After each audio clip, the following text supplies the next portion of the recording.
Bienvenidos a Relatos del Más Allá. Me encantaría saber desde dónde nos escuchan, dejen sus comentarios, los leo con atención. Y ahora, sin más, prepárense para adentrarse en cada relato. Que los disfruten. Frecuencia negra. Fue en 2011, en la sierra que divide Guerrero y Michoacán. Yo era sargento segundo en un equipo de reconocimiento. Nos mandaron a verificar una pista clandestina desocupada tras una interdicción. Orden, observar y reportar, éramos 7. De noche el aire olía a hoja húmeda y diésel. Subimos por una vereda de piedra suelta, llevaba el FX-05, visor nocturno y el Harris en el pecho con primaria y secundaria. Cerca de medianoche alcanzamos la plancha donde, días antes, levantaban avionetas, había marcas de llantas, pero ningún guardia ni fogatas. El capitán ordenó punto de escucha en un talud y dejó un observador en la brecha. Me tocó el talud con Valadez. Entonces sonó en mi radio un bip que no correspondía a nuestra red, 3 largos, 2 cortos, el display mostró una frecuencia que no teníamos cargada. Pensé en una baliza de emergencia, el capitán indicó silencio radio, a los 5 minutos repitió el mismo patrón. A menos de 200 metros había un cobertizo junto a un tanque de combustible. Las trochas se perdían en un cañón cubierto de matorral, la señal venía de ahí, se sentía como un metrónomo en el pecho. El capitán ordenó acercarnos sin luz blanca. Avanzamos de rodillas, el bip apareció otra vez, con un chasquido seco, activé la secundaria y recibí un destello de voz en clave, una designación de helicóptero, mitad cortada, seguida del patrón, anoté todo. Esa designación se usaba antes de que yo ingresara.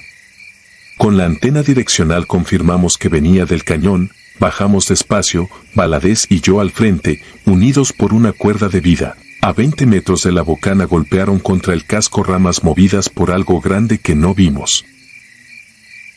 El paso olía a metal y agua estancada. El visor marcaba manchas de temperatura donde no había nada a simple vista. La cuerda se tensó cuando Valadez se detuvo junto a un poste con láminas colgando, restos de una torre de radio, en la base, semienterrada, asomaba la cola de un cohete de señalización gastado. Junto a eso, marcas de botas orientadas hacia adentro y hacia afuera.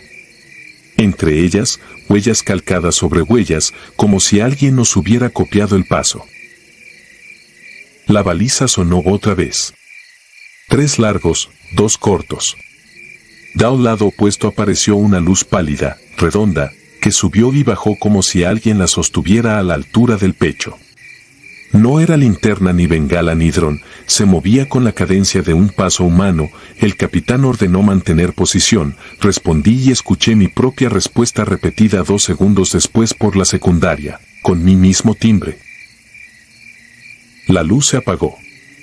El visor mostró, por un instante, una figura pegada al poste, rígida en una postura imposible, la cabeza inclinada más de lo que permite una nuca. Parpadeé y ya no estaba, tiré de la cuerda para asegurar a Valadez, regresó floja. No escuché caída ni arrastre.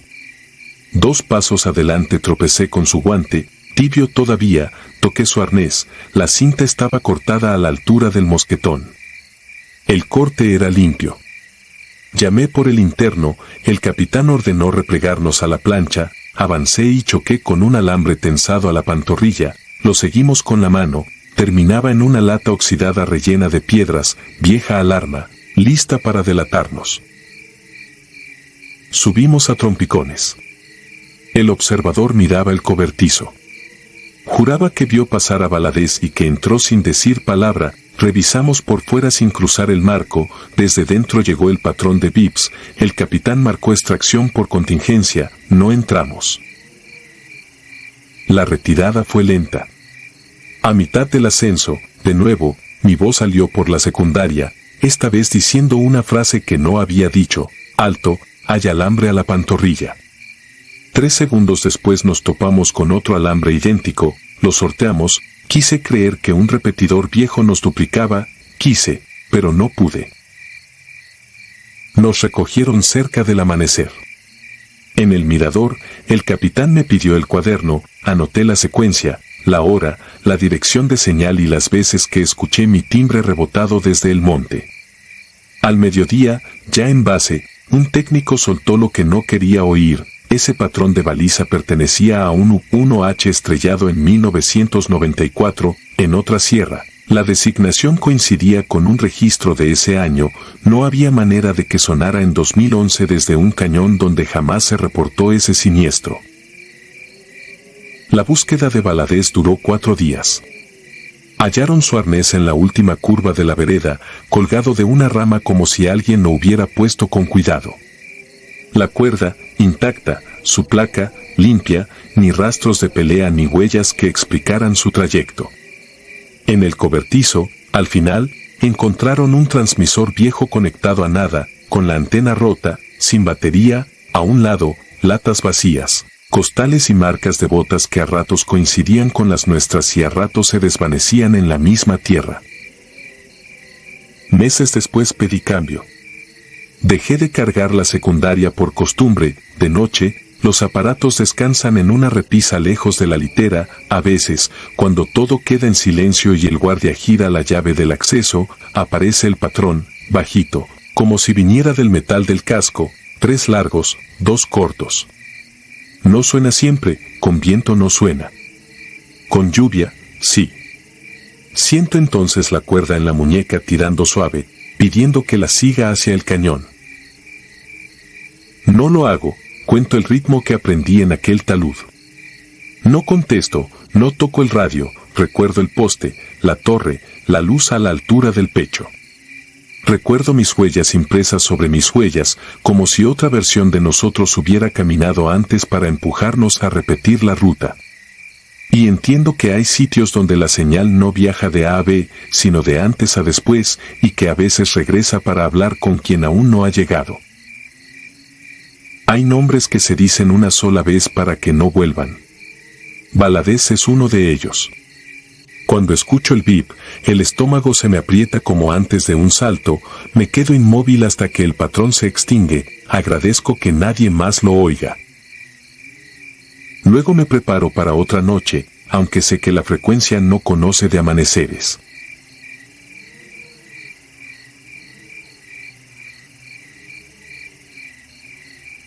Sierra Norte. Soy cabo enfermero y en 2018 me asignaron a la Sierra Norte de Puebla, 2 campamentos cercando un cerro con aparatos que no debían estar encendidos, norte y sur como pinzas en la neblina, y a mí me tocó la lona de la enfermería en el sur con camilla, sueros marcados y una lámpara roja que hacía ver la sangre más oscura de lo normal. La noche cayó sin viento y del norte avisaron ojos a la altura del pecho humano, separados como los de un perro gigante. Lo anoté en la libreta con ese tono de broma que uno usa para no admitir que ya trae el estómago apretado. Seguí revisando gasas y pinzas, quité rebabas de una cánula y me repetí que donde hay protocolo hay control. Cerca de medianoche apareció un hombre por la brecha con el brazo pegado al costado, ropa enlodada, botas sin agujetas, olor a humedad con hierro. Lo senté, corté la tela, limpié con yodo y vi la herida. Orificio redondo con borde quemado que parecía hablar por sí solo, un disparo de 5.56 a media distancia, no vi salida ni burbujeo que anunciara neumotórax, la piel fría y una fiebre que subía como si debajo trajera un horno mal tapado. Dijo con voz quebrada que lo habían confundido en un retén y que la bala era militar. No escribí su nombre porque no lo entendí y porque el ojo me pedía mirar otra cosa. La uña del índice estaba negra hasta el fondo, como si hubiera escarbado con desesperación. Lo canalicé, apreté el vendaje con vueltas parejas, el sangrado se dio demasiado rápido para mi gusto y el pulso se volvió profundo, no acelerado sino ancho. A las 3:20 el cuerpo le empezó a temblar de una manera rara, no era tiritar por frío ni sacudida por dolor, era una vibración que hacía chillar la camilla. La respiración cambió y ya no hacía ruido de garganta sino de fuelle, las costillas marcaban un ritmo que no había escuchado en humanos. En cada exhalación el vendaje se ponía duro como si empujara desde dentro y la cinta adhesiva se fruncía levantando pelo donde antes no había, el foco rojo vibró, el mosquitero se infló y algo debajo de él. Lienzo creció en silencio hasta que la lona crujió con un sonido de tela vieja que revienta. No grité, me pegué al poste de la camilla y contuve el aire como cuando esperas que pase una ráfaga. Lo que estaba ahí dejó de tener hombros y cintura y tomó un gnomo que golpeó mi mesa de curación, cayeron frascos. El suero reventó en un brillo corto, olió a pozo y a bestia, las manos se volvieron garras abiertas hacia atrás, el vendaje estalló no por sangre sino por empuje de algo que no quería quedarse. La sombra saltó y rasgó lona y mosquitero en un solo movimiento, afuera se oyó el seguro de un fusil. Nadie disparó porque el miedo también tiene jerarquía y ordena más rápido que cualquier teniente. Seguí un rastro que no quería seguir, huellas alternadas de talón humano y almohadilla animal en la misma línea como si dos cuerpos caminaran turnándose, a los pocos metros ya eran solo garras hundidas y separadas. Del norte informaron que su alambre apareció torcido sin romperse, la enfermería quedó cruzada por un viento frío que no venía de ningún lado, recogí lo que pude. Guardé el botiquín con manos que me temblaban como si el metal del cierre pesara más que de costumbre. Con la claridad de la mañana fuimos tras las marcas hasta una cañada de piedra oscura donde todo se perdía. Encima de una roca plana estaba mi parche de sanidad pegado con sangre seca. No había moscas y sí pelos negros cortos clavados en la porosidad. Al lado encontré un casquillo de 5.56 con mordidas pequeñas y profundas como si una quijada hubiera probado el latón. Olía a aceite viejo mezclado con saliva. El teniente ordenó levantar posición y que la policía subiera con su gente en el parte. Quedó escrito que un civil herido abandonó la atención por decisión propia. Yo asentí con la cabeza porque en el ejército la escritura cura lo que la boca no puede decir.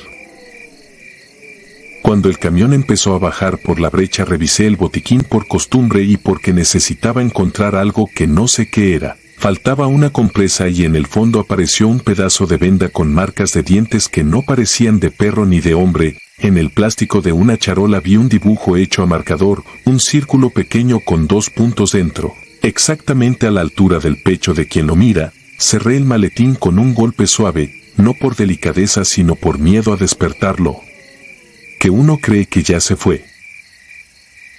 Desde entonces duermo con una bala de fogueo envuelta en gasa bajo la almohada de campaña, no como amuleto sino como recordatorio de que hay heridas que no aceptan lo que les metes y lo expulsan con fuerza, como si el cuerpo peleara por sacar el metal que lo nombra. Pensé muchas veces si el hombre llegó con nuestra bala o con otra y entendí que la sierra no distingue uniformes, solo reconoce el olor y la hora en que todo empieza a cambiar, 3:20 de la madrugada, el minuto en que la lona respira y el foco se hace rojo aunque esté apagado. En mi libreta guardé la hoja de signos vitales con un surco que atraviesa 3 páginas, no es tinta ni lápiz, es una hendidura hecha por algo que bajó la mano sin prisa y dejó su firma. Cada que paso el dedo el papel se siente tibio como si aún quedara un resto de fiebre. No he vuelto a ver ojos a la altura del pecho ni he atendido otro herido con borde quemado que parezca cicatrizar al instante. Aún así cuando la guardia cae y el monte cierra sus propios párpados yo regreso a esa lona rasgada. Y a esa respiración que no suena y que sin embargo llena todo, y me repito que algún día escribiré lo que realmente pasó y luego no lo hago porque hay cosas que, aunque uno las haya vivido, solo se sostienen si quedan en silencio.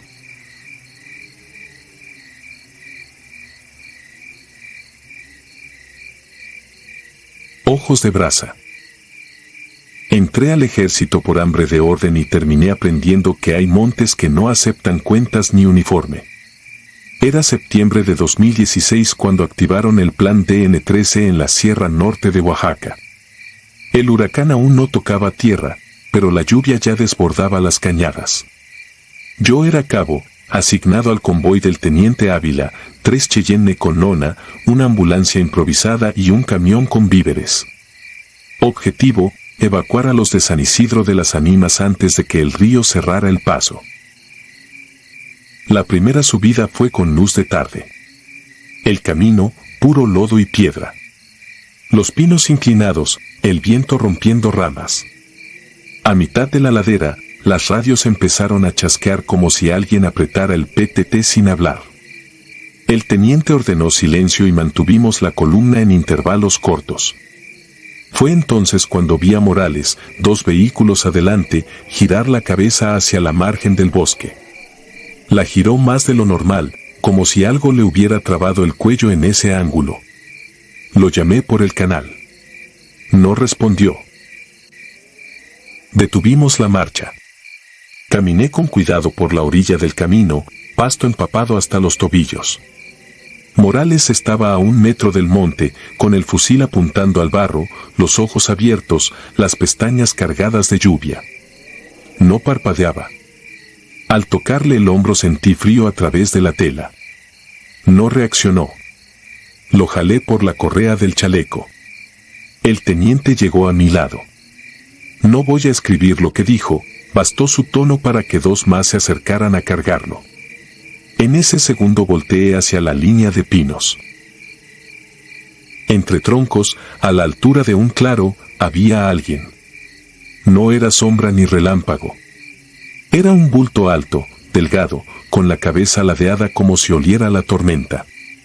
No vi rasgos, solo un brillo anaranjado en los ojos, como brasas que no se apagan con el agua. No caminó. Desapareció cuando un trueno partió el valle. Subimos a Morales, rígido, como si lo hubieran dejado secar al aire, y retomamos la marcha. En el pueblo nos recibió el agente con 20 familias ya en fila. El auditorio tenía techo de lámina a punto de volar. Colocamos a los niños en la ambulancia, mujeres y ancianos en el segundo vehículo. Los hombres que quedaban insistieron en volver por unas cajas, el teniente les dio 5 minutos. Yo me quedé con Morales, sentado en el borde de la caja, la mirada perdida. Tenía lodo seco en la comisura de los labios. Le limpié con una gasa, olía a ceniza. Bajando, el río ya golpeaba la base del puente. Cruzamos por turnos. Los civiles entraron al albergue en la secundaria de Santa Cruz. El sonido del viento rebotaba en las aulas, las luminarias prendían y apagaban. Repartimos cobijas, armamos perímetro con cinta fluorescente y establecimos guardias. A las 2 de la mañana, cuando el agua golpeaba las ventanas como granizo, la ambulancia se sacudió por dentro. Corrí. Morales estaba sentado, despierto. Me miró por primera vez desde la ladera. Sus pupilas eran normales. La voz le salió pastosa. ¿Ya se fue? Le pregunté quién. No respondió. Le puse café en una tapa de termo, lo sostuvo sin temblar. Al amanecer regresamos por la segunda oleada. El camino estaba más angosto. Los pinos tirados parecían alineados, todos apuntando hacia el mismo claro. Los perros del pueblo no ladraban, solo nos siguieron a distancia, mojados, como si supieran a dónde íbamos. En la iglesia estaban 3 viejos que se negaban a salir. El teniente habló con ellos. Al final aceptaron subir. Uno de ellos llevaba un costal con veladoras y sal. Me lo entregó como si yo fuera el encargado de algo más que transporte. No dije nada. Puse el costal bajo el banco. En la última casa, a las afueras, las ventanas estaban abiertas de par en par aunque el viento entraba de lleno. Sobre la mesa, tortillas cubiertas con un trapo seco. No había polvo en ningún lado, como si alguien acabara de barrer. Encontramos en el patio huellas de botas de talla chica, la suela militar, entrando y saliendo en círculos que se perdían al borde del monte. En la orilla del círculo, marcas hondas, como de pezuña, pero largas, partidas en 2. Medí una con la bayoneta, 15 centímetros. El barro alrededor estaba tibio. El regreso fue más rápido. Ya no usábamos el puente, el agua lo arrancó a mediodía. Cruzamos por un vado que se formó entre piedras. Al final de la jornada, con todos en el albergue, hicimos lista. Revisé nombres y edades. Donde debía poner Morales, Juan, mi pluma patinó. No por nervio, el papel estaba húmedo y no agarraba la tinta. Saqué otra libreta. Escribí su nombre, pero en el renglón de observaciones alguien ya había trazado una línea oscura, como quemada con encendedor. Toqué el papel, estaba frío. La tercera noche fue la peor. El viento bajó, la lluvia se hizo fina, y la escuela quedó en una calma rara, como cuando el campo respira hondo antes del derrumbe. Hicimos rondines. A las 4, en la esquina norte, vi el reflejo naranja otra vez, pegado a la malla ciclónica. No era un faro ni un auto. Las brasas estaban a la altura de un hombre. Me quedé parado, el fusil bajo, sin alzar. No tuvo forma clara hasta que parpadeé.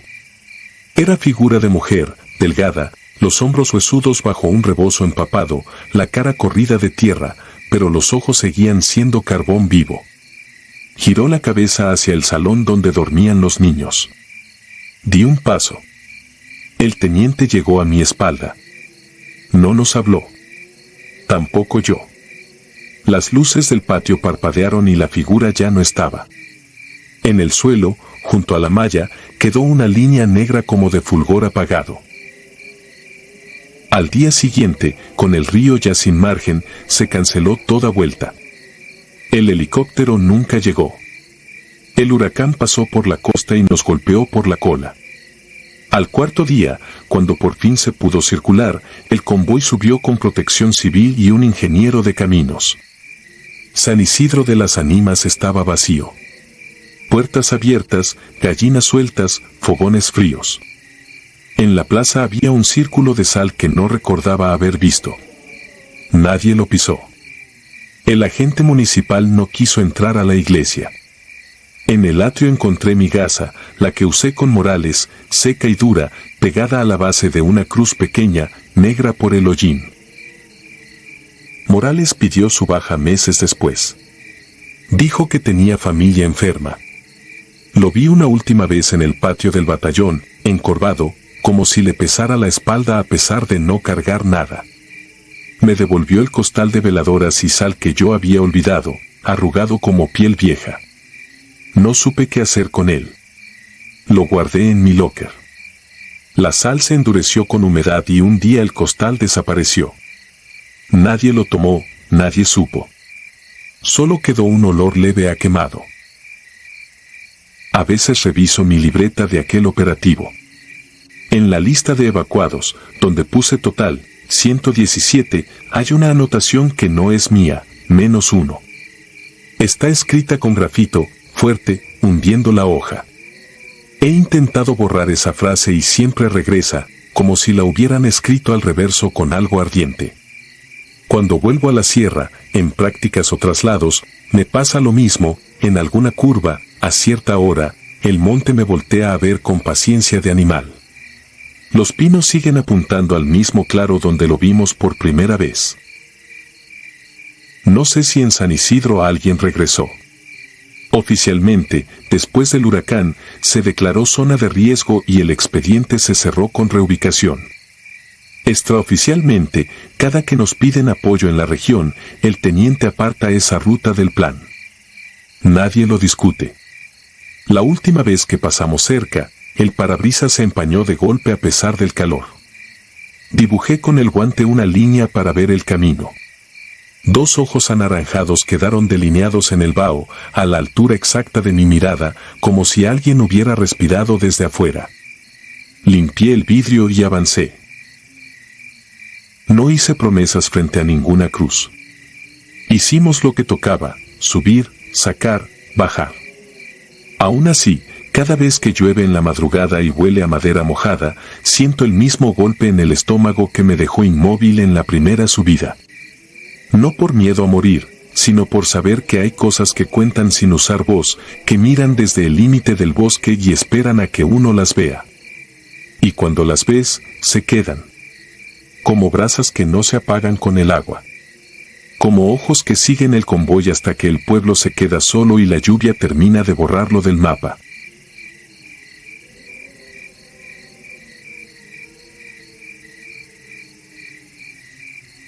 La tercera cruz. Soy Óscar Valdés, cabo de infantería del 45/diagonal o batallón. Esto pasó en 2014, en una maquila abandonada a la salida de Río Bravo. Tras un cateo nos dejaron de resguardo, perímetro interior, exterior, bitácora y rondines. Lámina floja, montacargas sin batería, un monitor viejo en la caseta y ese olor agrio a pegamento mezclado con humo que nadie admitía.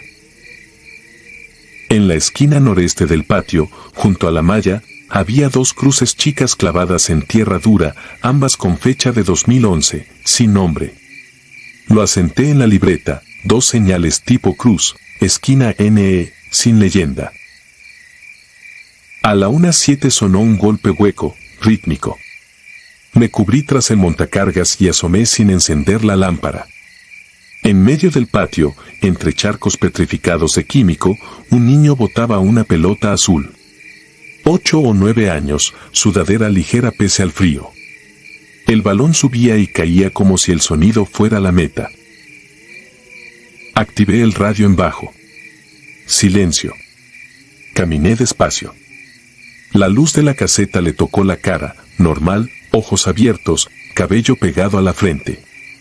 Levantó el brazo y señaló hacia la esquina de las cruces. Luego botó la pelota en esa dirección. Recordé lo que enseña el servicio: ver, escribir, verificar. Conté pasos, seguro arriba, mente fría. El niño se paró junto a la malla, tocó un alambre y marcó otra vez el suelo entre las cruces. La pelota rodó y se detuvo contra un tornillo oxidado. Al levantarla vi letras con plumón gastado: Luis A. ¿Qué haces levantado?, murmuró Martínez a mis espaldas, medio dormido. No contesté. Cuando miré de nuevo, el patio estaba vacío. La pelota seguía en mi mano, fría, con polvo fino pegado al caucho. Sentí un vértigo seco, de mira desenfocada. Anoté la hora y repetí el rondín. A la 1:26 el monitor de la caseta parpadeó. La cámara de entrada corrió en blanco y negro. En la imagen, el niño cruzó frente a la pluma con la pelota al pecho, se detuvo mirando a su izquierda, fuera de cuadro. La señal cayó. Fui a la esquina. La malla estaba helada. Las cruces, reales, amarradas con alambre corto. Flores de plástico deslavadas. En la tierra vi medias lunas de hoyos pequeños, como golpes repetidos de pelota. El calor me tocó la nuca. Me giré. Era el mismo niño, a 2 metros, llano limpio, piel cuarteada, manchas oscuras, ropa chamuscada sin humo ni chispa. No olía a quemado, sino a agua estancada. Miró mis manos. Alzó la suya y señaló por tercera vez el suelo entre las cruces. No habló. No parpadeó. Martínez se acercó frotándose los ojos. Se detuvo a mitad del patio. ¿Todo bien?, no respondí. En el monitor, dentro de la caseta, una figura se duplicó un instante y se borró. Frente a mí, el niño dejó de estar. El aire quedó tibio, con ese vacío después de un latido. Me agaché. Medí con la bayoneta la distancia entre las cruces, 45 centímetros. Hundí la punta al centro. La tierra se dio como si debajo hubiera hueco. Salió húmeda y olió a hierro. Tapé con la suela. Volví a la libreta. A la 1:53 una gota negra cayó del techo y corrió por el renglón hasta formar 3 palabras: no olvides esquina. Cerré. Abrí. Seguían ahí. Guardé la pelota en la bolsa lateral del chaleco, como quien guarda un amuleto torcido. A las 2 entregué guardia. Me lavé la cara en un baño de lámina. En el espejo vi un tizne circular en la mejilla, del tamaño exacto de una pelota infantil. Lo froté. No se quitó del todo. Amanecimos a las 6:10. Los perros de la colonia de atrás no ladraron. Salimos a ver la esquina con luz azul. Había 2 cruces. Y había una tercera, clavada torpemente, con la tablita recién cortada, sin astillas pulidas, y un nombre escrito con plumón húmedo, Luis A. Abajo, la fecha de esa madrugada. Martínez dijo que a veces los municipales dejan esas cosas. Ordené no tocar. Llamé al oficial. Mientras esperábamos, la pluma de entrada subió y bajó sola, lenta, como empujada por aire pesado. En el monitor se veía el patio vacío y, aún así, cruzó una sombra cuadrada de norte a sur. El transformador de la esquina zumbó y murió. El oficial llegó con café frío. Vio la cruz nueva, quiso tomarle foto, y frenó al ver el plumón fresco. Pasó el dedo, se manchó la yema. Nadie dijo nada. En torno a la cruz había las mismas medias lunas de golpes de pelota. Acta, firmas, entrega del inmueble. Ya por irnos, una señora apareció por la terracería con un bote de tamales. Ahí trabajaba mi hermano, dijo, sin que yo preguntara. Murió cuando la caldera falló. Dicen que fue accidente. No compré. No por desprecio, sino por miedo a oír nombres. Aún así agregó, mi sobrino se llamaba Luis. Venía a buscar a su papá. A los 2 los velamos, allá en la esquina. A Luis no lo encontraron. No respondí. Subimos al camión. Mientras se encendía, al fondo del patio la pelota azul rebotó una vez desde nada, pegó en el montacargas y rodó hasta la caseta. No la fui a recoger. Esa noche, al limpiar el chaleco, sentí el bulto en la bolsa lateral. Era la misma pelota. No recuerdo haberla sacado de la caseta. Las letras Luisa estaban más nítidas, como repasadas. La dejé en el piso del dormitorio. Me acosté con el fusil desmontado y el casco de almohada. Prometí no soñarla. Desde entonces, en cada resguardo, voy primero a la esquina más pegada al alambre y busco cruces. No rezo. No dejo ofrendas. Solo miro, apunto y miro un minuto la tierra. Si oigo el golpeteo de una pelota, no la sigo. No es cobardía. Es respeto.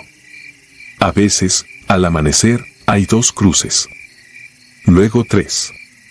Nunca 4. A esa maquila no he vuelto. La bitácora de esa noche quedó con una mancha donde iban mis iniciales.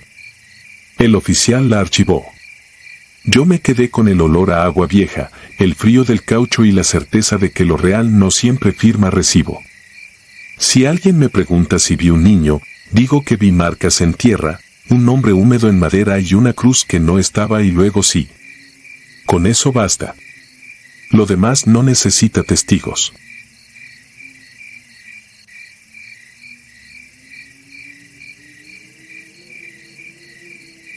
Operativo en Casa Maldita.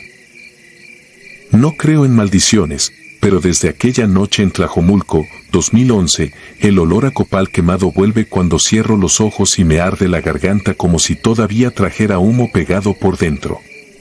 Yo era cabo de infantería de marina y llevaba ya varios meses en operaciones urbanas, entradas silenciosas, rescates, aseguramientos rápidos.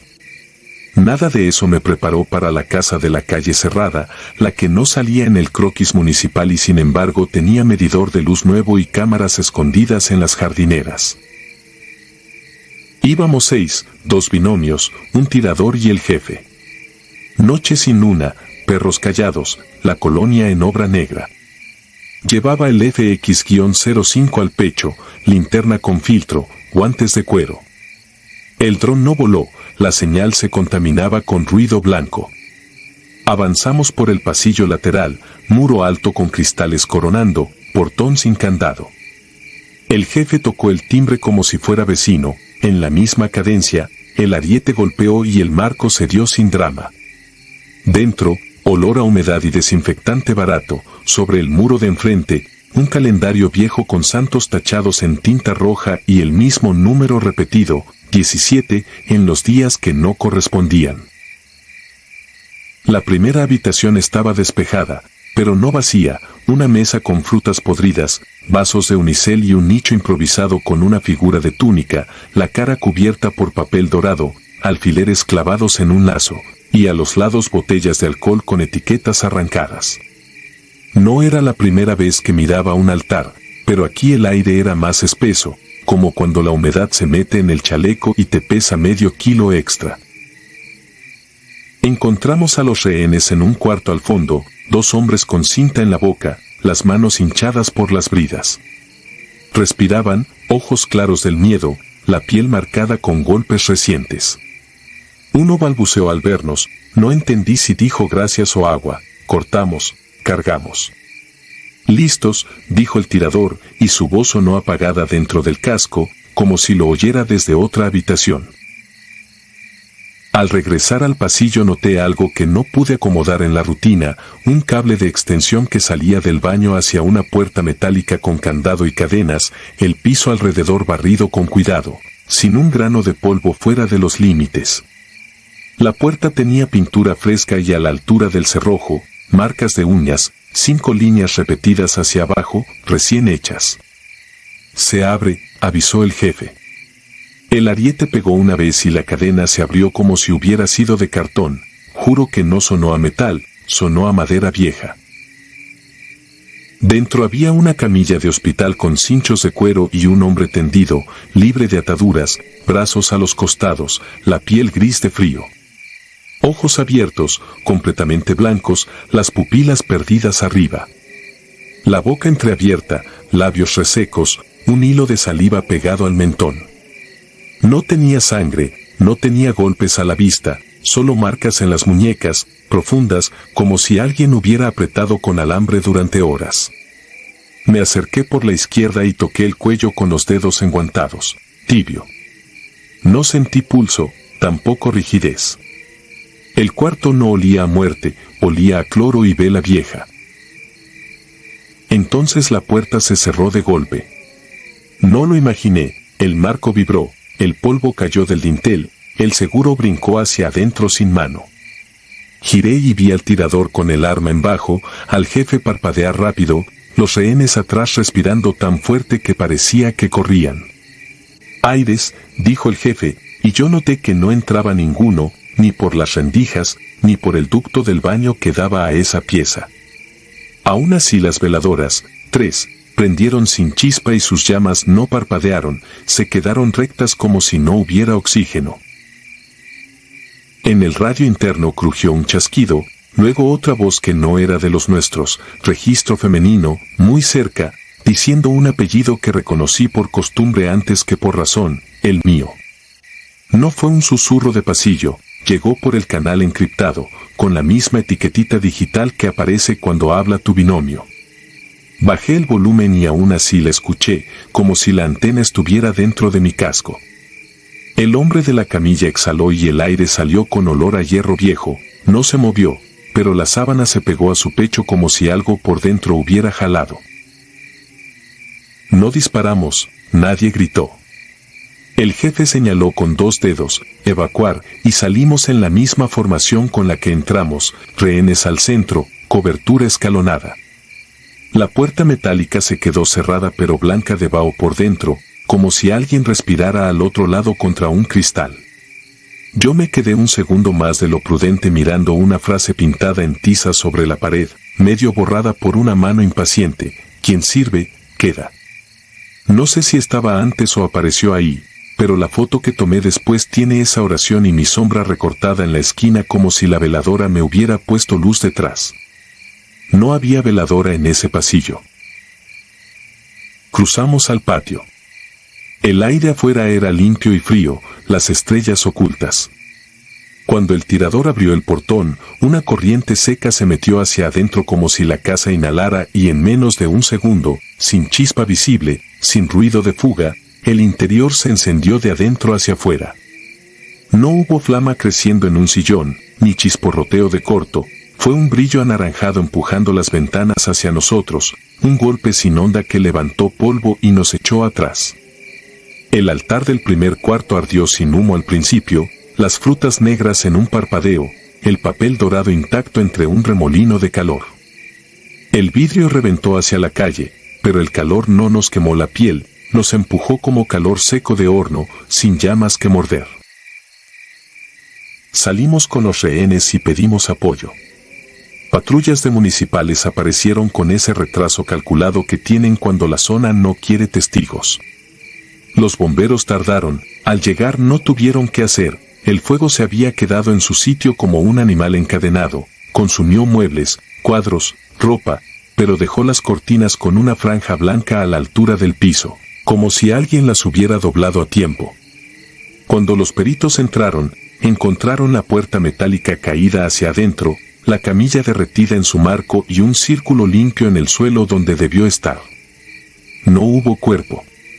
No hubo cinchos. Sí hubo marcas de uñas en el cemento, pero hacia arriba, no hacia atrás.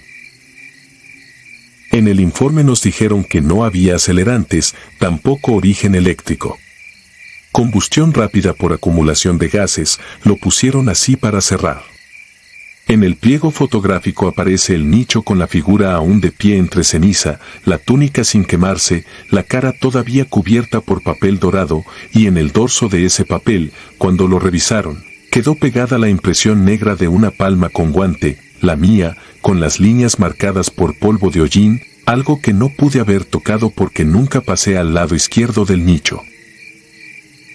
Una semana después lavé el equipo en una pila detrás del módulo. El guante izquierdo soltó una mancha amarilla, no de grasa, de cera vieja, al exprimirlo sentí el olor otra vez, copal y algo metálico, y al apretarlo escuché la misma voz que nombró mi apellido, tan cerca que solté el guante y cayó dentro del agua como una piedra. Revisé el radio, estaba sin batería. Los rehenes declararon y se fueron con protección.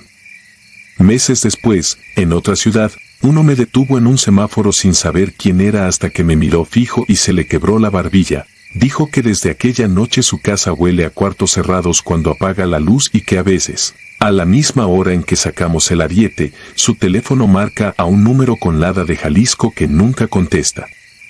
No le di mi nombre, no dejé que me agradeciera, no supe qué decirle. Ahora, cuando paso frente a casas nuevas con medidores relucientes y jardines exactos, busco sin querer el cable que no va a ninguna parte, la puerta con pintura fresca, las marcas paralelas junto al cerrojo.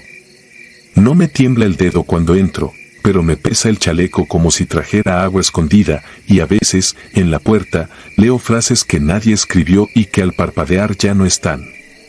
No creo en maldiciones. Creo en operaciones mal hechas, en chispas, en gases, en casualidades que se apilan, pero sé reconocer lo que se queda pegado. La ceniza viva no se enfría, solo se oculta en el equipo, en el casco, en la voz que usa tu radio cuando no tiene batería, y te llama por tu nombre, con una calma que no es de aquí, como si estuviera esperando a que abras de nuevo, con ariete o sin él.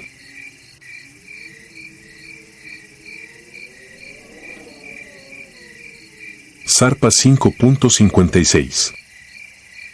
Nunca creí en nada que no cupiera en un parte de guerra. Soy cabo enfermero, asignado a una sección de reconocimiento que en 2016 se internó por la Sierra de Songolica, donde el bosque cierra las veredas como cremallera.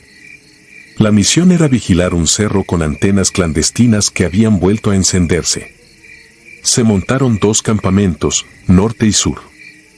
A mí me tocó la enfermería improvisada en el sur, bajo una lona verde, piso de tablas y un foco rojo mínimo. La noche cayó sin viento. Down Norte reportaron ojos a la altura del pecho de un hombre, pero separados como los de un perro grande. Lo tomamos como nervios. Revisé botiquín, marqué sueros y dejé a mano compresas y vendas.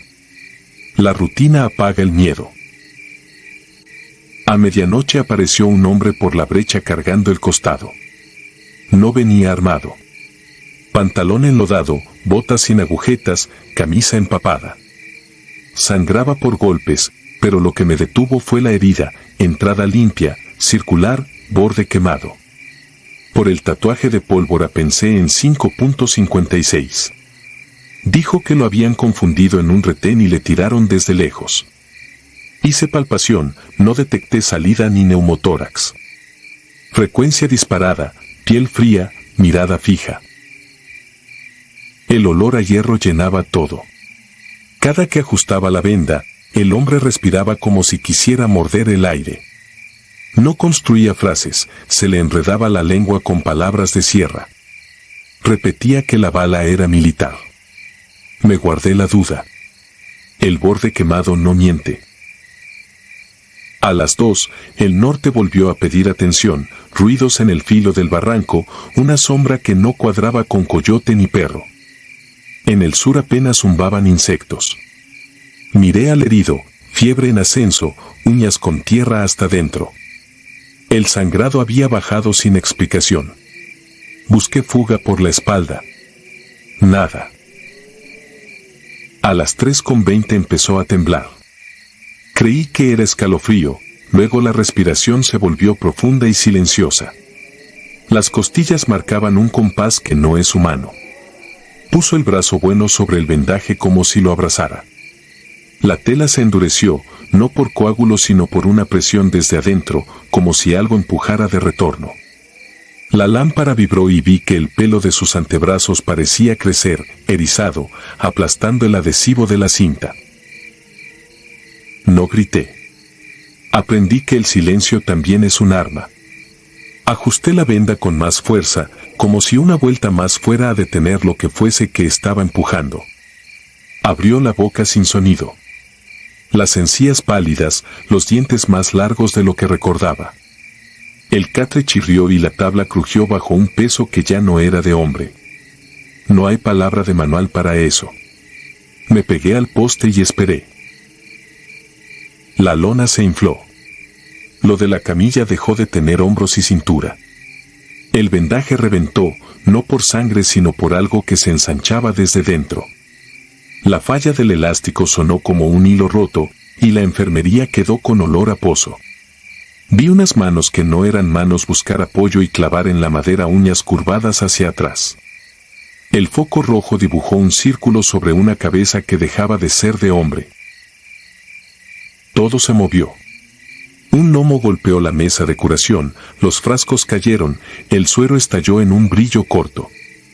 La sombra saltó, atravesó mosquitero y lona en un solo golpe. Afuera, un par de hombres levantaron los rifles, el teniente ordenó fuego controlado y nadie tiró. A esa distancia, con ese tamaño, el miedo manda el dedo. Oí garras sobre la grava, un jadeo seco y la carrera hacia el matorral con 4 apoyos. No sé cuántos segundos pasaron. El catre quedó vacío, roto en diagonal, con la compresa en 2 pedazos como mordida. Seguí el rastro, entre el polvo, huellas que alternaban talón humano y almohadilla animal, una tras otra, como si ambos caminaran dentro del mismo cuerpo. A los 5 metros ya eran solo marcas de garra profundas y separadas. Down Norte llegó aviso, algo grande pasó por su alambrado sin cortarlo, lo torció como si fuera antena. En el sur contabilizamos botellas rotas y mi vendaje hecho trizas. A un lado de la huella hallé un casquillo de 5.56 recién percutido y marcado por dentelladas. Olía a aceite y saliva. El resto de la noche fue guardia con la boca seca. Nadie volvió a mencionar al herido. Con luz, seguimos huellas hasta una cañada de piedra negra. Ahí se perdían.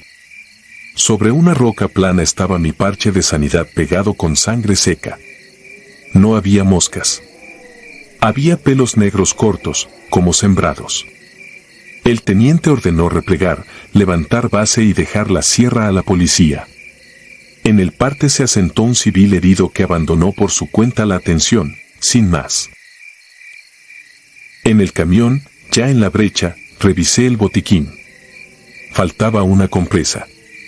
En el fondo apareció un fragmento de venda con marcas de dientes que no correspondían a humano ni a perro.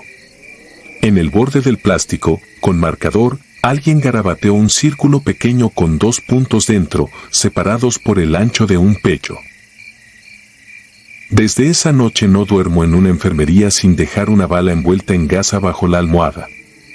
No porque crea que sirva de algo, sino para recordar que hay heridas que empujan hacia afuera lo que les metes, como si el cuerpo expulsara el metal por orgullo.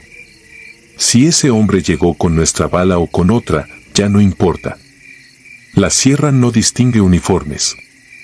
Y cuando el turno cae a las 3:20, la lona vuelve a inflarse en mi memoria y el foco se hace rojo aunque esté apagado. No sé cómo registrar eso en un documento. En mi libreta, junto a la hoja de signos vitales de aquel herido, quedó una hendidura hecha por una garra que atravesó 3 páginas. Cuando paso el dedo, el papel se siente tibio, como si no hubiera dejado de sangrar.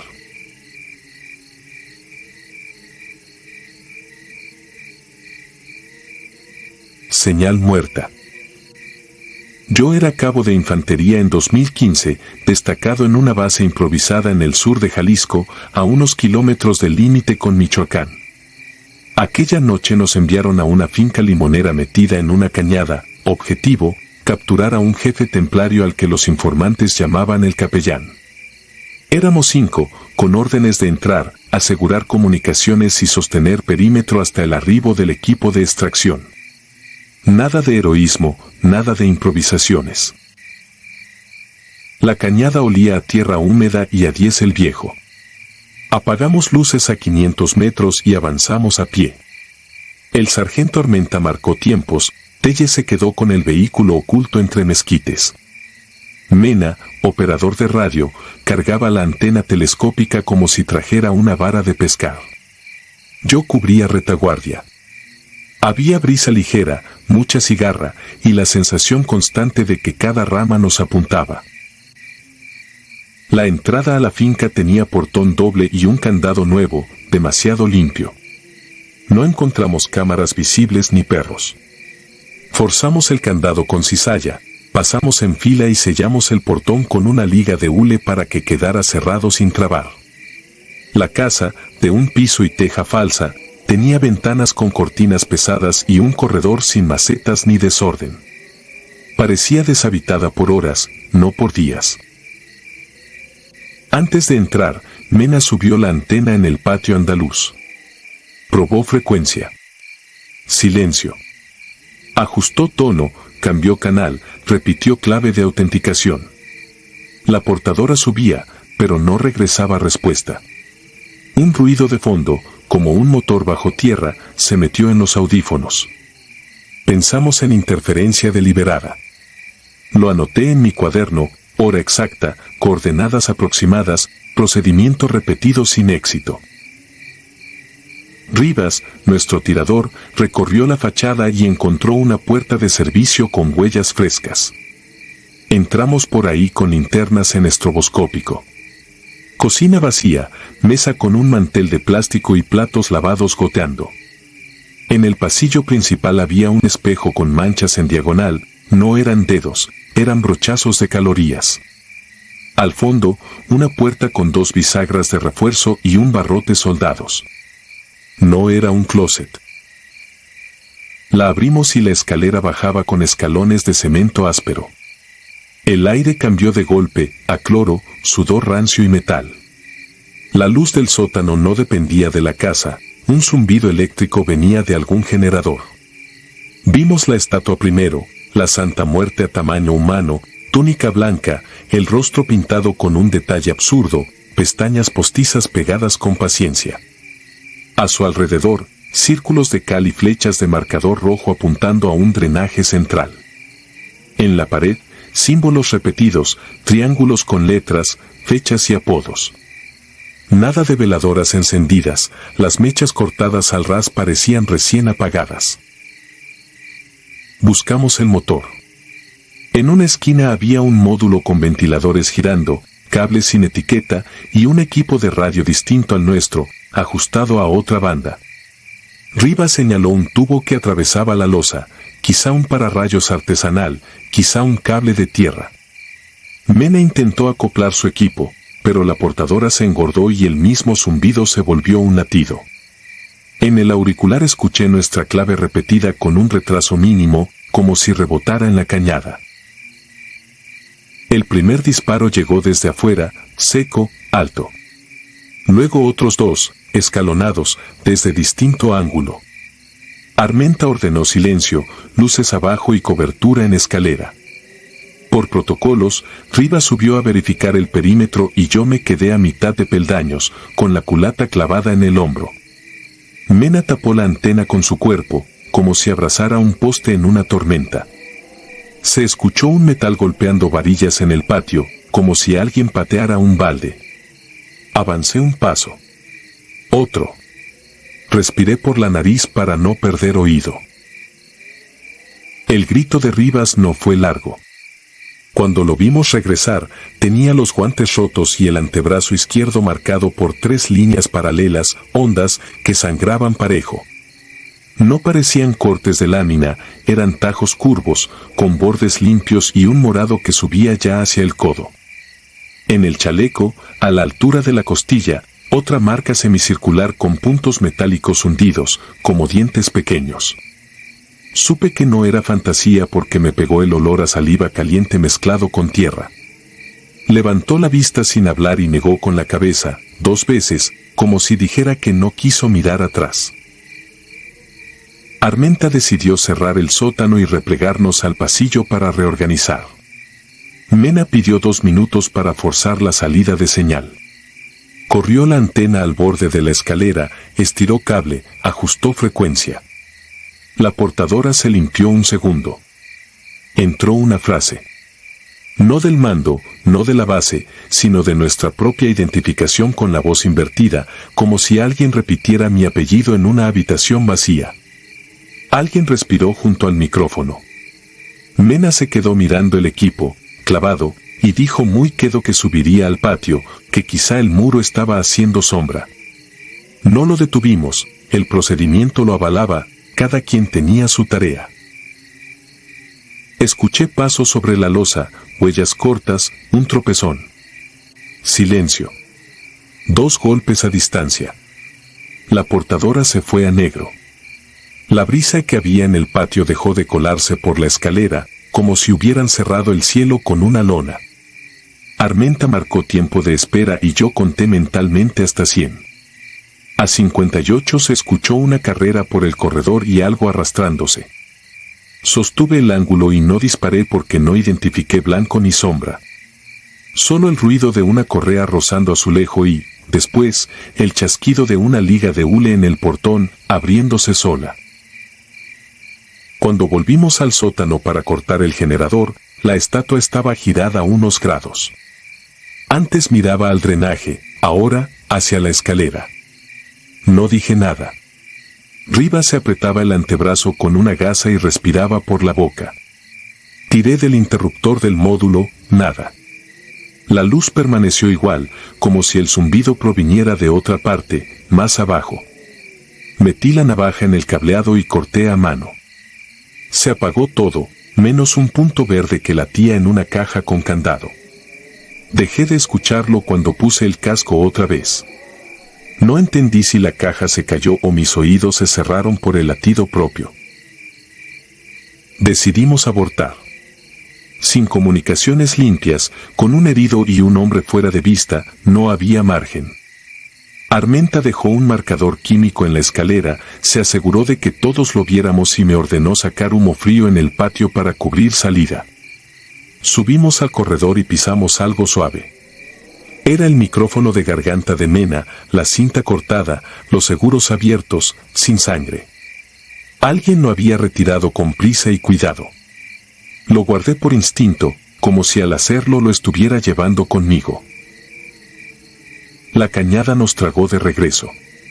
Telles se encendió al primer intento y salimos por la brecha secundaria, luces bajas, antena plegada. Rivas temblaba no de miedo sino de dolor sordo. Las marcas del antebrazo, al limpiarlas, no cicatrizaban como cortes de cuchillo, tenían pequeños valles dentro, hundimientos donde la piel parecía mordida, no arrancada. En la costilla, los puntos redondos quedaban alineados con una precisión rara, ni humano, ni perro, ni gato montaraz. El médico militar, ya en el punto seguro, murmuró que había visto mordidas de todos los tamaños y ninguna igual a esa. En el informe escribí lo que correspondía: pérdida de comunicaciones por interferencia no identificada, contacto externo con disparos esporádicos, un elemento con lesiones cortantes y punzantes, otro en calidad de no localizado. Señalé la presencia de un cuarto subterráneo con simbología y una estatua religiosa de gran tamaño, equipo eléctrico redundante y un drenaje central activo. Puse la hora exacta en la que el portón se abrió por sí mismo, aunque al leerlo me pareció una falta de respeto a mi propio nombre. Una semana después regresaron con otro grupo, más grande y con inhibidores y apoyo aéreo. La finca ardió por dentro antes de que los compañeros tocaran el portón. El humo salió por el jardín como si la casa respirara por las rendijas. No encontraron la estatua ni el módulo eléctrico. En el perímetro, entre piedras, hallaron un trozo de liga de hule igual al que usamos para dejar el portón entornado. Tenía adheridas fibras negras de uniforme y, pegada por la estática, una escama transparente, más dura que vidrio, con borde curvo. Nadie la registró como evidencia formal. Se perdió en una bolsa con otros restos. A veces, cuando el viento corre desde el cañón hacia el valle, la radio de la base suelta un tic casi inaudible. El técnico dice que es la antena que se asienta, que el mástil cruje, que la estadística explica todo. Yo no discuto. Solo sé que si acerco el auricular a la oreja en esos segundos escucho mi apellido pronunciado con una calma que no es humana ni maquinal. No es súplica ni amenaza. Es confirmación. Como una firma.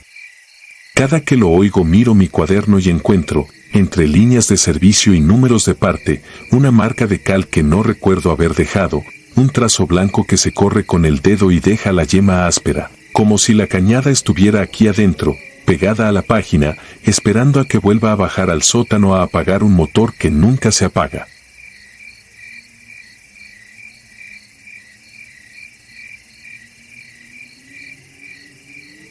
Pentagrama rojo. Año 2011. Sierra de Cualcomán, Michoacán. Éramos 6 en infiltración, sin insignias visibles, con los radios encriptados al mínimo de potencia. Yo iba segundo, cargador en la recámara, el sudor mezclado con repelente y esa ansiedad que no estorba pero no te suelta. Teníamos orden de verificar un laboratorio que, según inteligencia, movía producto hacia la costa. En el parte venía un apunte breve, rituales para atemorizar. No me gustan las palabras vagas antes de una noche larga. A las 01:40 vimos al halcón. Estaba en una loma con vista al arroyo, sentado detrás de un mezquite, el radio pegado al pecho. Ni nos oyó. El tirador respiró, apretó, y la sierra dejó de ser un circuito abierto. Hicimos aseguramiento rápido, revisamos mochila, numerales, una libreta con marcas de hora. La última coincidía con nuestro avance estimado, como si alguien lo hubiera calculado por nosotros. Guardé ese detalle sin comentarlo. Seguimos. El olor cambió a solvente antes que el viento. El arroyo olía dulce y metálico, como si la humedad trajera fábrica. El guía nos llevó por un trazo en sombra hasta un claro con lámina y madera. No había música, ni generador tronando, ni perros. Solo el zumbido del monte y una luz fija adentro, amarillenta. Paredes de tabla, techo bajo. El sargento hizo seña. Abrimos. Adentro, el aire estaba espeso. En la tierra de piso habían dibujado un pentagrama con calorías. En cada punta, una veladora consumida hasta el vidrio. A la derecha, una mesa con recipientes ámbar, termómetros, una libreta manchada. En el centro del símbolo, un cuerpo mutilado tendido sobre un plástico negro, ya sin forma de hombre, cubierto de moscas que zumbaban como chispa eléctrica. A la izquierda, tambores cerrados con abrazaderas. Uno goteaba por el borde un líquido rojo más espeso que agua. El brillo parecía barniz. El sargento ordenó barrido.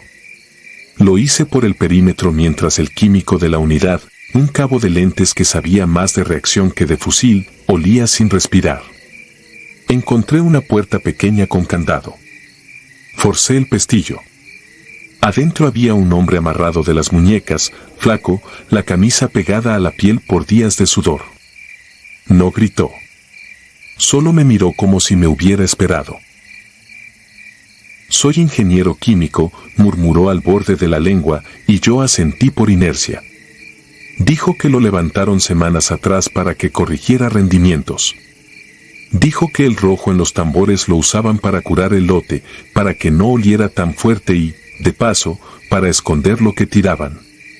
Cuando dijo lo que tiraban, miró el plástico del centro como quien recuerda un error. El cabo químico abrió un tambor unos milímetros y la noche se llenó de un olor dulzón con fondo de fierro. No era pintura. La libreta de la mesa tenía fechas y porcentajes, entradas de acetona, tiempos de cocción. Entre tablas, alguien había escrito 5 nombres con letra de escuela primaria, cada uno en una punta de un dibujo de estrella, como si anunciara un juego. Eran apodos, pero uno coincidía con el mío. No dije nada. En otra página, una lista de horarios marcados con exactitud de relojero que casi calcaba nuestra ruta desde el último cerro. Esa precisión me dejó una grieta en el estómago. El sargento ordenó explosivo de demolición mínimo. Haríamos muestra, aseguramiento de evidencias y salida. Cubrí la puerta mientras el cabo etiquetaba. El ingeniero, sentado en el piso, sin amago de fuga, iba soltando datos como cuentas. Que al principio se negaba, que luego entendió que la amenaza no era para él sino para su esposa, que la sangre del chivo la trajeron para que amarre. No le creí todo, pero vi en su mirada la resignación del que ya quemó la última carta. El único ruido constante eran las moscas. En el halcón hallado al inicio había una curiosidad. Al revisarle de nuevo la libreta, el tirador encontró un dibujo similar al de la mesa, una estrella, 5 veredas marcadas, una línea gruesa hacia el arroyo. En cada punta había una palabra corta, como claves. En la del sur decía retorno y en la del oeste, regalo. El sargento lo vio un segundo y guardó el papel sin comentario. Cargamos al ingeniero. Salimos en fila india, sin linternas. A los 100 metros, el monte cambió de idioma. No fue un ruido. Fue una ausencia. Como si alguien hubiese apagado de golpe el pequeño mundo de insectos. El cabo químico me tocó el hombro y señaló mi bota. La suela iba dejando una huella rojiza que no se pegaba al polvo, sino que lo repelía. Miré al arroyo. El agua hacía remolino en un tramo corto, en círculo perfecto, sin pendiente que lo justificara. No era momento de preguntas. Al pasar por la loma del halcón, el cuerpo no estaba. Solo un montículo de piedras, 3 planas y una arriba, acomodadas con prisa, y el radio encendido con estática constante. Nadie dijo nada. Caminamos más rápido. El ingeniero respiraba con esfuerzo y cada tanto miraba atrás aunque no hubiera nada que ver. Llegamos al punto de extracción sin luz de luna. El helicóptero tardó lo que suele tardar. Mientras esperábamos, el sargento me dio la libreta con los horarios. Señaló una línea con el dedo, 2:18 ingreso por arroyo. 2:47 salida con carga. El reloj en mi muñeca marcaba 2:44. La sensación de haber caminado dentro de una agenda ajena me heló los dientes. El ingeniero lo notó, bajó la vista y dijo apenas, ellos siempre saben. Al amanecer, ya en base, entregamos evidencias, preparamos actas. Forenses confirmaron que el rojo no era solo sangre de animal. Era un colorante industrial mezclado con restos biológicos macerados para enmascarar olor y densidad. La mezcla simulaba pintura de carpintería si alguien la veía pasar. En uno de los tambores hallaron una cadena con letras. Eran las iniciales de un agente desaparecido meses atrás. El ingeniero quedó bajo resguardo. Me pidieron que me cambiara de botas por el rastro que dejaban. Las lavé con todo lo que había en la regadera portátil y el rojo no se iba del todo. Cuando me senté a secarlas, abrí mi morral para guardar calcetas. Adentro, doblado con cuidado, había un papel encerado con el dibujo de una estrella, la misma del laboratorio, pero con diferencias.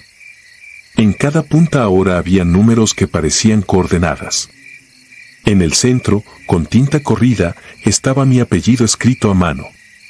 Nadie sabía que esa mochila la había cambiado 2 días antes en Intendencia, sin decirlo. Nadie salvo quien había anotado nuestros tiempos. No reporté el papel. Lo quemé en la estufa de campaña viendo cómo la flama lo volvía polvo y las líneas se resistían unos segundos más que el resto. En la lámpara del techo, una polilla golpeó hasta quedarse quieta y por un momento sentí que la noche otra vez me medía el pulso. Me dije que no había nada, que todo tenía explicación, que el rojo era método y el pentagrama, teatro para vaciar el miedo en el que trabaja la disciplina. Me lo repetí hasta que la voz me sonó a eco dentro del casco. El parte se cerró con lenguaje correcto. Se evitó la palabra ritual. Quedó asentado hallazgo de indicios de intimidación y ocultamiento de residuos. Salí a fumar fuera de la línea de los barracones aunque estuviera prohibido. El cielo ya clareaba. Pensé en el halcón, en el montículo de piedras, en el radio encendido sin nadie que lo escuche. Pensé en la libreta de horarios con nuestra ruta antes de que la camináramos. No quise pensar en el centro del pentagrama. Desde esa noche mido las distancias de otra manera.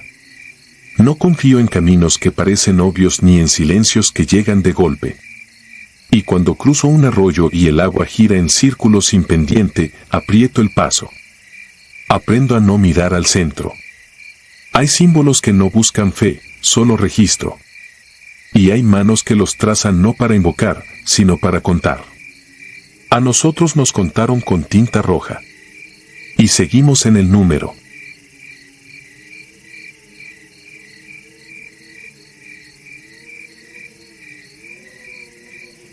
Radio muerto.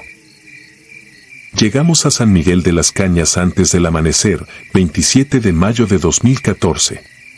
Soy sargento segundo de infantería. El convoy quedó oculto entre bodegas y tractocamiones apagados.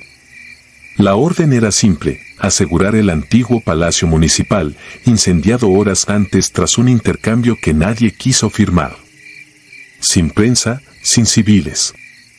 Solo humo, hollín y el rumor eléctrico de un generador empecinado. El calor no venía del fuego, sino de lo que el fuego había dejado. Vidrios cuarteados, pintura ampollada, papeles pegados al piso como piel. El comandante dividió sectores. A mí me tocó la crujía norte, la de las oficinas de archivo. Revisé el FX-05, conté cargadores, confirmé la frecuencia.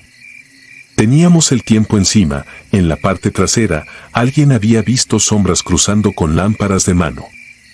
El generador seguía encendido sin razón visible. En la esquina del edificio, detrás de una patrulla calcinada, me topé con un chaleco naranja.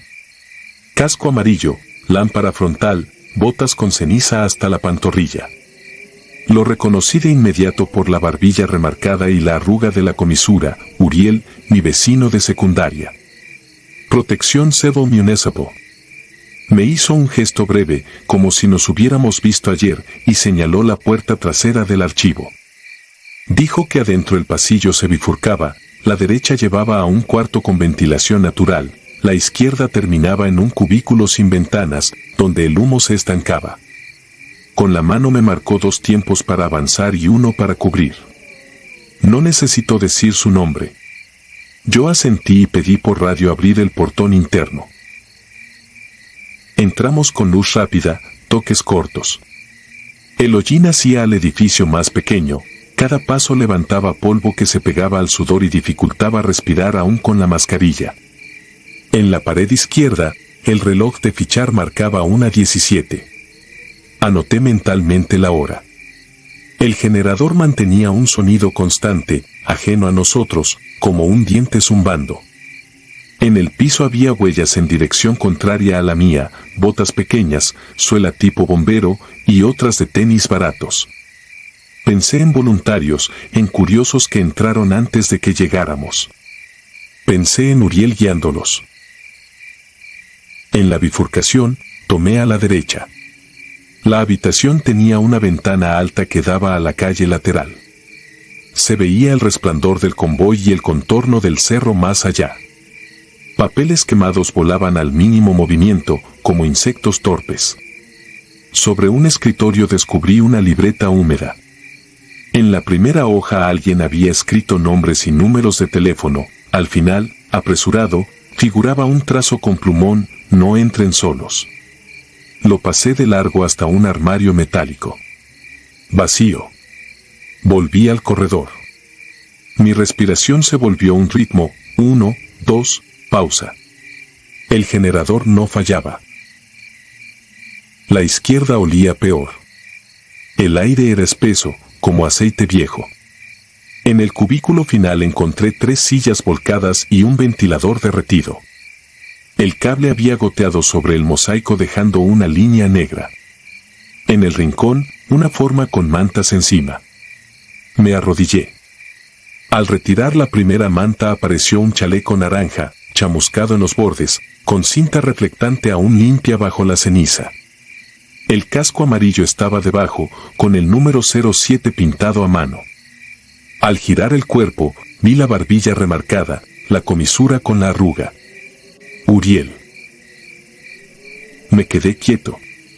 El reloj de su muñeca, un Casio plateado, marcaba una 17.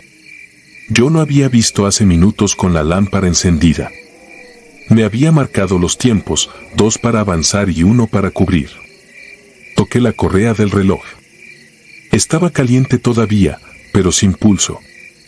En la cinta del chaleco, a la altura del pecho, su letra de siempre, Oreal G.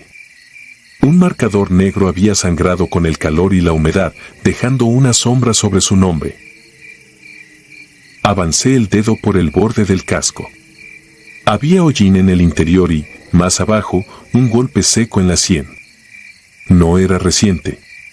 En el piso, a 20 centímetros, la huella de sus botas estaba fija en una vuelta en U, como si hubiera querido regresar y no hubiera podido. Busqué señales de maniobra de reanimación, guantes abandonados, vendas. Nada. Solo el ventilador cristalizado y el cable que había dibujado un meandro al derretirse. El generador no variaba. El edificio, sin embargo, pareció volverse más pesado. Quise creer que me había confundido. Quise creer que el humo me jugó una mala pasada. No era la primera vez que la mente completaba figuras en un escenario tenso. Llamé por radio el hallazgo. La voz del comandante tardó un segundo en llegar y autorizó extracción del cuerpo con documentación de cadena de custodia. Cerré los ojos un instante. Aún podía ver la señal de Uriel en la esquina, la mano describiendo la bifurcación, la indicación de 2 tiempos. Aún sentía el gesto de complicidad de un vecino con el que jugué fútbol sobre el asfalto caliente, años atrás. Me asignaron un binomio para la extracción. Fijamos fotografía, numeramos, levantamos. El peso de un cuerpo inerte es distinto, más total. La manta volvió a cubrirle la cara, pero sus botas permanecieron expuestas. La suela quemada había dejado un dibujo que reconocí del callejón donde vivíamos, un patrón de goma gastado de tanto frenar en la bajada. Lo cargamos por el corredor que él mismo me había indicado recorrer. Afuera, el aire parecía nuevo. El canto se recortaba contra el cielo sin estrellas. Se escuchó el chasquido de una brida asegurando la bolsa. En la plancha improvisada, el médico registró hora de hallazgo y características. Al llegar al renglón del reloj, anotó detenido a la 1:17 y me miró sin decir nada. Le dije que, antes de entrar, vi a un elemento de protección civil marcado con el 07, en pie, intacto. Señaló la bolsa. Dijo que el 07 estaba ahí, con rigidez instalada hacía rato. La palabra resonó como golpe. Hacía rato. La libreta que tomé en el cubículo la dejé sobre la puerta de la patrulla, abierta por la última hoja. Ya no decía no entren solos. Alguien, quizá con los dedos tiznados, había añadido un trazo simple, como infantil, 2 pasos cortos, una pausa, una flecha hacia la derecha. En el margen, con la misma mano trémula, apareció mi apellido abreviado. No recordaba que estuviera escrito cuando lo vi primero. Me quedé mirándolo demasiado tiempo, hasta que el comandante me ordenó volver a mi sector. Regresé con el equipo a terminar la inspección. El generador se apagó de golpe, sin aviso, como si se hubiera acordado por fin de que nadie lo alimentaba. El silencio dejó un borde áspero en los oídos. En el interior, la ventana del cuarto ventilado devolvía la luz del convoy como un espejo opaco. En el piso, bajo la luz de mi lámpara, había una línea de polvo barrido que no recordaba haber cruzado. 2 pasos, pausa, 2 pasos, pausa, hasta la bifurcación. Como si alguien hubiera caminado adelante de mí marcándome el ritmo. Liberamos el edificio a las 5:06. El parte se redactó en la caja de una camioneta. Al llenar la sección de personas localizadas, escribí masculino, aproximadamente 30, protección civil, identificación en chaleco, Uriel G. La pluma se me atascó en la G, respiré profundo y seguí. En observaciones puse orientación previa del personal municipal. No quise redactar más. Firmé. Guardé el radio en la pechera. Revisé por última vez el reloj del hall de entrada. Continuaba fijo en una 17. A mediodía, cuando entregamos la custodia a agentes ministeriales, uno de ellos me pidió el registro de frecuencia. Dijo que un tercero había estado hablado en abierto con nosotros. No asentí ni negué. En el canal que usamos, a esa hora, solo fuimos nosotros contra el zumbido constante del generador. El agente mostró su bitácora con tiempo y minuto. En su hoja había una línea, 3:43, voz masculina, listo en el portón. No reconocí la voz cuando la leí, pero ya la había oído. 2 pasos, pausa. Esa noche limpié mi equipo en el alojamiento. La mascarilla soltó una capa de hollín al primer enjuague. El radio, en cambio, no quiso desprenderse del olor a cable quemado. Lo dejé sobre la mesa y apagué la luz. A las 1:17, sin manos, sin que lo tocara nadie, prendió solo y lanzó un chasquido breve, como el diente de un generador que vuelve a girar con resuello prestado. No hubo llamada, ni clave, ni nombre. Solo el ritmo que me aprendía dentro. 2 pasos. Pausa. Y la certeza, en la oscuridad, de que no entré solo. Nunca lo hice.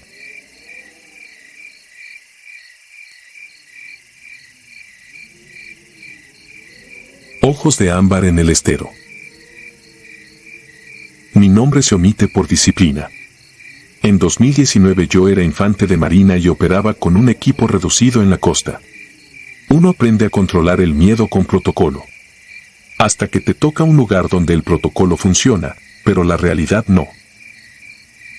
El objetivo era un operador criminal que movía combustible y droga por canales. Cuando lo cerraban, se iba. No con suerte, sino con una escapatoria limpia, sin rastros. Los informantes repetían la misma idea, que el hombre traía protección. Nadie decía de quién. Solo bajaban la mirada. La orden fue entrar por el estero de noche, tomar una casa de paso y levantarlo con vida. Éramos 5.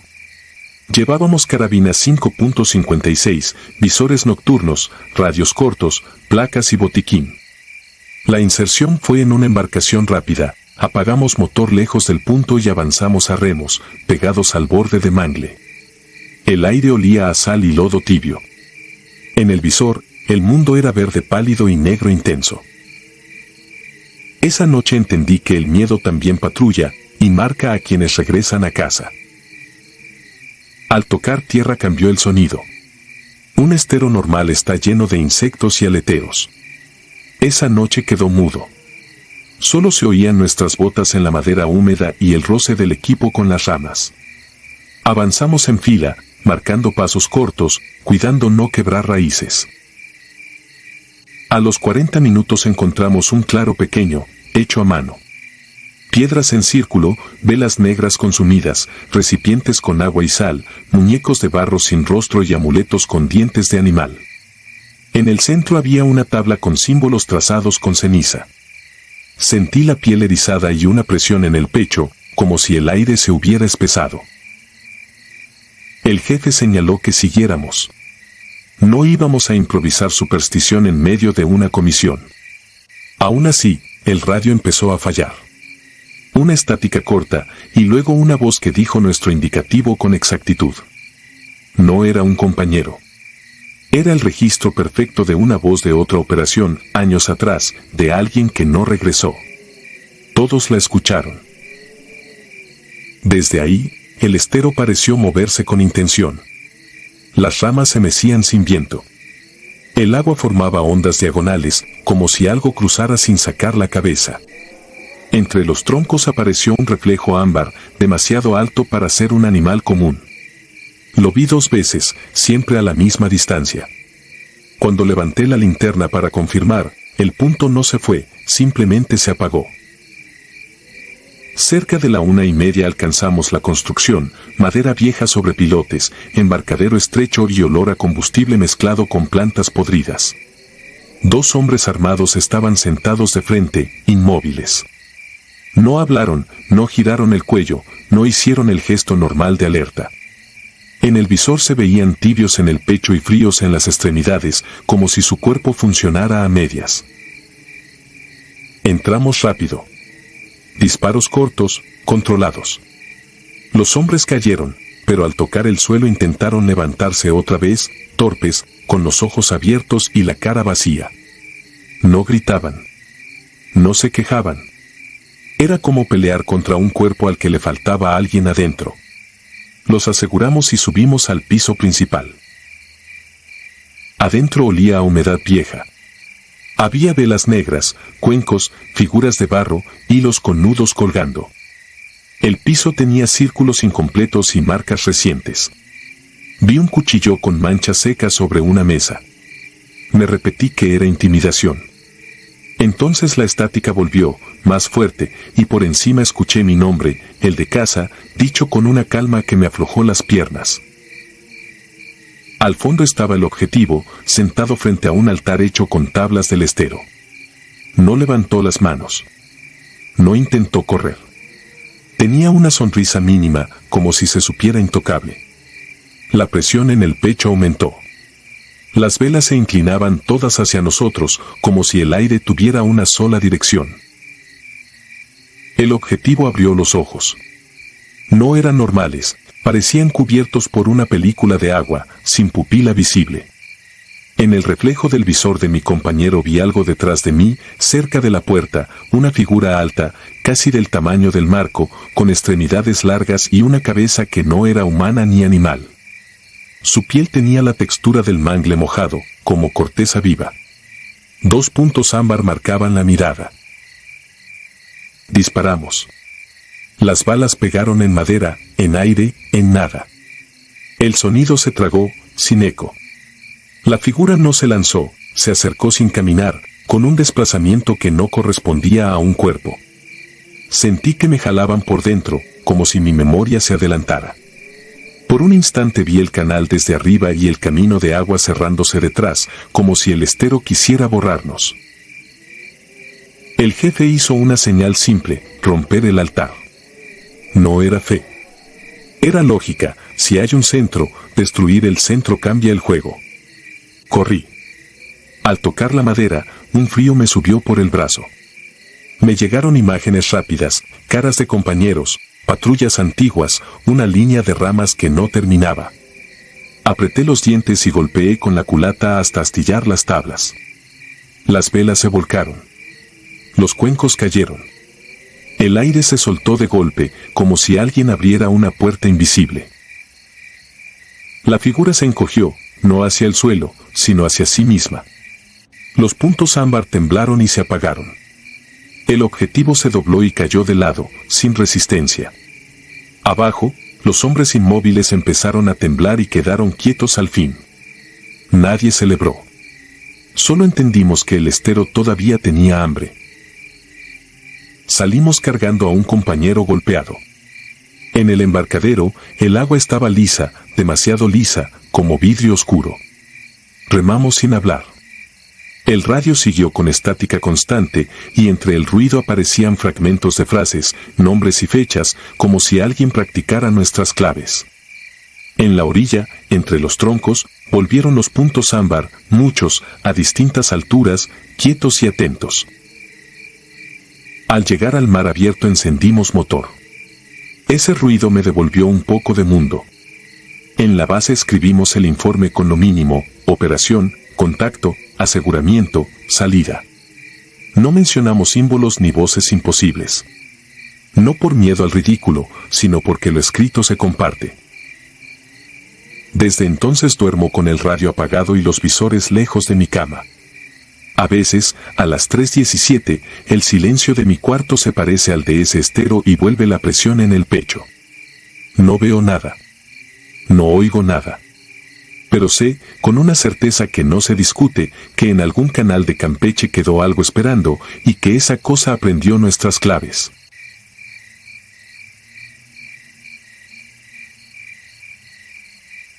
Si te gustaron estos relatos, regálanos tu like y déjanos tu comentario, y no olvides suscribirte al canal para que sigas recibiendo las notificaciones de los próximos relatos. Tu apoyo nos ayuda a seguir creciendo dentro de YouTube. Nuevamente, mil gracias y nos vemos en el próximo relato.